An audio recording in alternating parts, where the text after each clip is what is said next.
సంవత్సరాలు అయినప్పటికీ కూడా మన హృదయంలో అనేక రకాలైన ఏమున్నాయి? అసూయ, స్వార్థము, కోపము, పగ, రోషము. ఎందుకు పనికిరాని రోషం వస్తుంది? దేవుని కొరకు రోషం రాదు, కానీ ఎందుకు వస్తుంది? వాళ్ళు ఏమంటే రోషం వస్తుంది, వీళ్ళని ఏమంటే నిన్నానకు మరణానకపోయినా మనోళ్ళని ఎవరైనా అన్నారనుకో కోపం వచ్చేస్తుంది.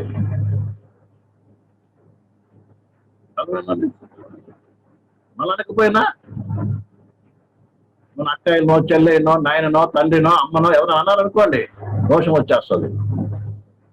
ఎవరికి కావాలి ఈ రోషం? దేవుని కొరకు రోషం కలిగి ఉండాలి. ప్రభు కొరకు రోషం కలిగిన వారికి ఉండాలి. ప్రభు రాజ్యాన్ని స్థాపించాలి, ప్రభు స్వార్థ ప్రకటించాలి, ప్రభువుని ఎదగాలి, పరిశుద్ధమైన జీవితం జీవించాలి. ఈ రోషం, ఈ పౌరుషం ప్రతి విశ్వాసకి ఎంతో అవసరం అండి. అందుకని పౌరుషం గలవారై ఉండడు. దేని కొరకు? దేవుని కొరకు.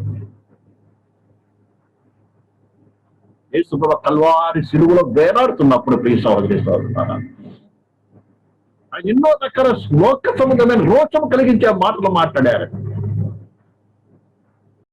నిజంగా నువ్వు దేవుని కుమారుడు అయితే కిందికి దిగు, మేము నమ్ముతాం. నువ్వు అందరు రక్షించావు కదా, నువ్వు రక్షించుకుని మమ్మల్ని రక్షించు. నువ్వు నిజం క్రీస్తు అయితే ఇవన్నీ ఏంటంటే రోషం పుట్టించే మాట, శరీర సమయ రోషం పుట్టించే మాట.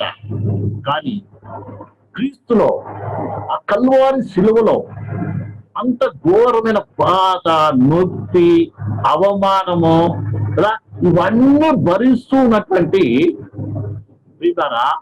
యేసయ్య లోపల ఉన్న రోషం ఏంటి తెలుసా? నా తండ్రి చిత్తము పరిపూర్ణ నెరవేర్చాలి. ఏ పని నిమిత్తమైతే ఈ లోపలికి వచ్చానో ఆ పనిని ఏం చేయాలి? కంప్లీట్ గా నెరవేర్చాలి. మానవ జాతి పాపము కొరకు నేను చెల్లించవలసినటువంటి వేలను పరిపూర్ణముగా నేను చెల్లించాలనేటువంటి యొక్క రోషం అతనిలో ఉంది.